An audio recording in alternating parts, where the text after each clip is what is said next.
Welcome back to the BTB Show, everyone. Today, we got all four of us here in the studio, Omar, Jay, Earl, and myself.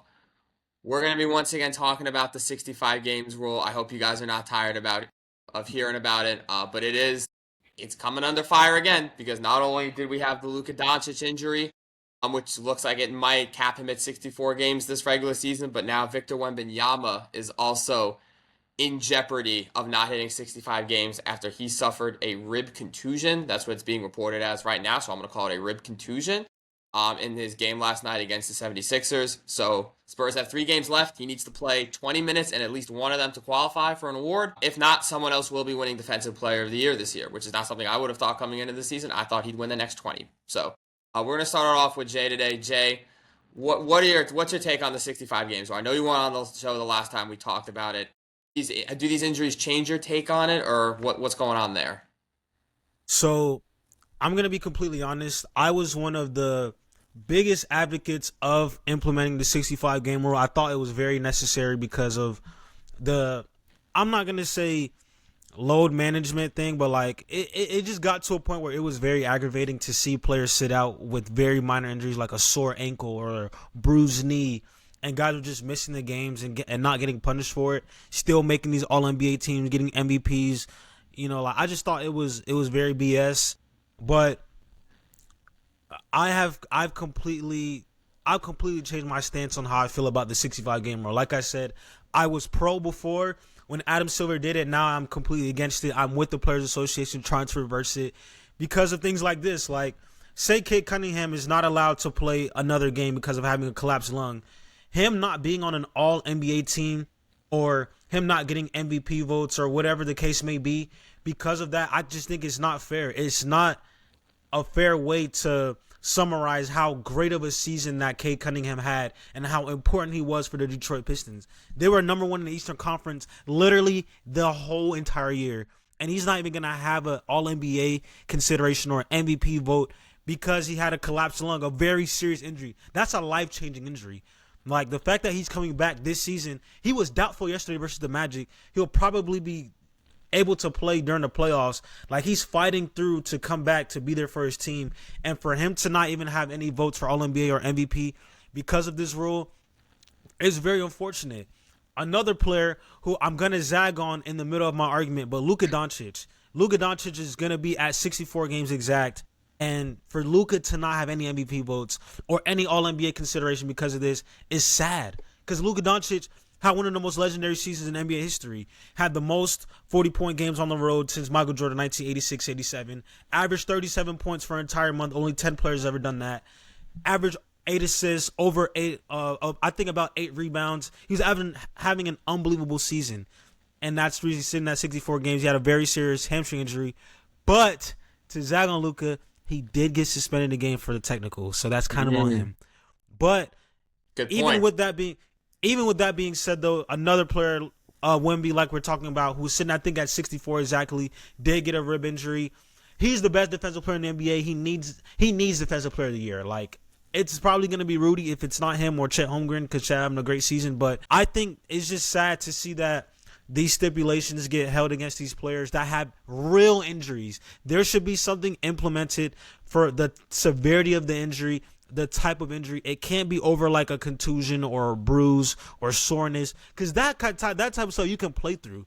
Like, you don't think Mikal Bridges has ever had a sore ankle? I've seen Mikal Bridges limp, and he still played however many games in a row in the last 3-4 years since he's been in the league. Like, you can play through injuries, but when it's something like a collapsed lung or a grade 2 hamstring or stuff like that, that's where I think that the rule is a little too serious. But yeah, that's my stance on the 65 game rule. Earl, what about you? Throwing it over there. Yeah, I feel like everybody kind of knows my opinion on the 65 game rule.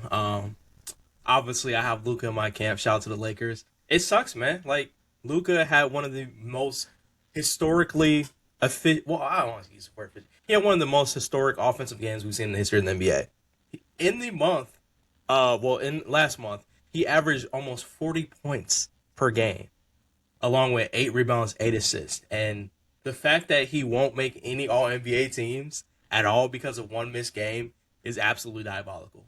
looking at guys like Anthony Edwards. I don't know what his whole injury situation is, but he's a prominent superstar player who's not going to get any type of awards this season. When I think he was like top 5 in points per game as well, which I'm pretty sure would have made him on some type of All NBA team, first, second, or third. I don't know which one. And then on top of that, Victor Wembanyama. Not only, I'm not even talking about MVP. I'm talking about 2 years in a row where we clearly know that he is the Defensive Player of the Year. He might not get that. Like, obviously, it's way too early to tell if he's going to play or not. Like Jay said, his injury is probably something he can play through, but you have to also account for it is Victor Wembanyama, and I think the Spurs overall want to make sure that he's healthy. I mean, one crazy hit or blown through his chest could be deciding factor between them competing in the first round, and being a first round exit and going to the NBA Finals. You never know. I'm not saying they will be, but you never want to risk that. But at the same time, like, who's it? I know the Spurs are going to try to get him out there for one game to play 20 minutes. Like, that's just a given. If he's able to go out there, they're going to make sure he is. But the fact that he has to do that and risk getting injured going into playoffs sucks for an award that he should have.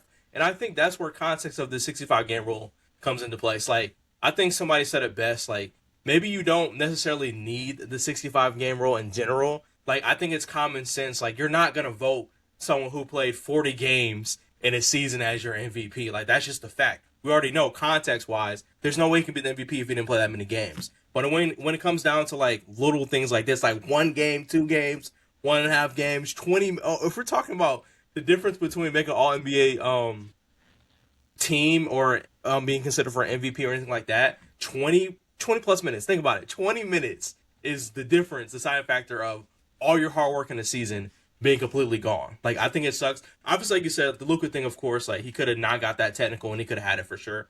But guys, in Wemby's case, where he's a young guy, we already know he has an injury history. You don't want to risk those type of situations, but you kind of have to, or it's like disrespectful to his legacy. I mean, the kid is arguably leagues ahead in the Defensive Player of the Year race, and he has to go out there and play. Or I won't say the season's wasted. Obviously, the goal is a championship, but an All NBA defensive season plus. He made his case to the league. I mean, he got a couple votes in for MVP. We all know SGA is going to win that, of course. I think the new polls were coming back like 96%, which is it's elite for SGA. Shout out to him. But yeah, I think the 65 game rule, I agree with Jay, it just needs to be tweaked a little bit. Like, there has to be some type of clause in there, like a collapsed lung. That's not something I can fake or you can really account for happening. Like, that's just a medical emergency type situation. And I think those type of things need some type of clause in this 65 game rule. So I expect the Players Association to maybe not abolish the rule completely, but maybe make clauses in there that protects the players and their overall health. Because at the end of the day, I do agree. Like, I don't want players sitting out just to sit out, just to rest. But we also have to give players the benefit of doubt of them knowing how their body will perform and how it feels, and if they're ready to play games or not. So shout out to them that. Then you got situations. Last thing I'll say is Joel Embiid side of things. I know it was a funny situation to use where he's going on Twitter talking about, I didn't ask to sit, and the Philly is intentionally sitting him, so I guess he'll be ready for the playoffs. 2 different situations. So yeah, shout out to the NBA. Hopefully they can find a middle ground, and yeah, 65 game rule has to be tweaked. All right, seems like we got a couple of people in favor of tweaking it. Omar, are you in the same boat? I am in the same boat. So here's my thing, and I think the way that Earl explained is possibly the best way, because in that way, let's say we continue to go down this route, and let's say we continue to push these players to continue to play 65 games a year, even if it could be a risk to themselves or a risk to injury. Now we're leading into dangerous territory. Now we're leading to injury risk. Now we're leading to something that we can't avoid to begin with. Now, here's what I'll say to that. I love what Will said. I think tweaks and all that need to be made. I think if you want to keep it at 65 games, you keep it at 65 games. You add clauses in there to make sure that certain players are protected from certain injuries. But I'm in full favor of changing the game count completely. And I think that solves more issues than we actually think. I think if you lower it to about 55 to 50 games, I think that's solid, because personally, if I see a player for half the season play the way fucking Luka Doncic is playing, I'm personally putting him in the first team all NBA, even if he's only playing 45 to 50 games. And that's still majority. We think that, like, 82 games in a year. You'll maybe have to play about 41 to really hit that halfway mark. I'm talking about maybe 55%, 60% of games to really qualify for that. And I think that's fair. I'll go back to what I said about injury protection is like we tried to go into this saying like, oh yeah, this is to protect the players. We want them load managing. We want them to be healthy and fully healthy and yada, yada, yada. It's bullshit. It's bullshit. Adam Silver wants the most money that he could possibly get out of everything that he could possibly get. And unfortunately, the NBA business is this and that. Players want to be protecting assets, exactly what Earl is doing. It's all fucking money. They want to charge more for tickets. They want to charge more for this. They want to charge more for parking just because Giannis Antetokounmpo is going to be playing in New York. Like, that's the thing. That's the thing that we're dealing with here. But it's scary. It really is scary because I don't want to see the integrity of the game torn down like this because of something one commissioner says like, I want to avoid injury, but now I'm looking at it and maybe we're getting a little bit more into it. Because let's be honest, Cade Cunningham might come back before the playoffs and risk having another collapsed lung. Jay talked about how serious that injury could be. Yeah, family members that had collapsed lungs. It's not fucking a goddamn part, y'all. It's something that could actually take him out for the rest of the year. So, I think the NBA should accept at least the grievance clause. I think there needs to be a grievance clause if they accept one this year. And I think that has to be the case. And I think the only real way to actually avoid what's going on in the future is to make it 50 games or 55 games. And I really do think you will see these players genuinely actually go out there and try. For me, I don't. These injuries haven't really changed my take too much. I think they just kind of speak to the point that I made a couple weeks ago about why I don't think that there needs to be a minimums game played rule in the first place. Because no matter where the NBA draws the line in the sand, it's always going to come under scrutiny, and there's always going to be exceptions to the rule that people want. They draw the line at 65 games. Now all of a sudden we have two players in Luka Doncic and Victor Wembanyama who are at 64 games. And so, you're telling me, like Earl said, it just comes down to 20 minutes. If they had just got one more game in, that makes them eligible for MVP and All-NBA First Team, the highest honors in the league. But if they don't, then they get nothing. They can't even be considered for those. So it's arbitrary. I think if you draw it at 60 games, there'll be someone who plays 59 who's worthy. If you draw at 55, there'll be someone who plays 54. And so it's better to just avoid these conversations entirely and just leave it up to the common sense of the voters. As you all have said, no one's voting a 35 games played player for Defensive Player of the Year or MVP or All-NBA First Team. Just let the voters take it into account. If a player is load managing during the season, yeah, that should impact whether they're on a first team or second team or third team. But I think leave it up to the voters to make that call for themselves.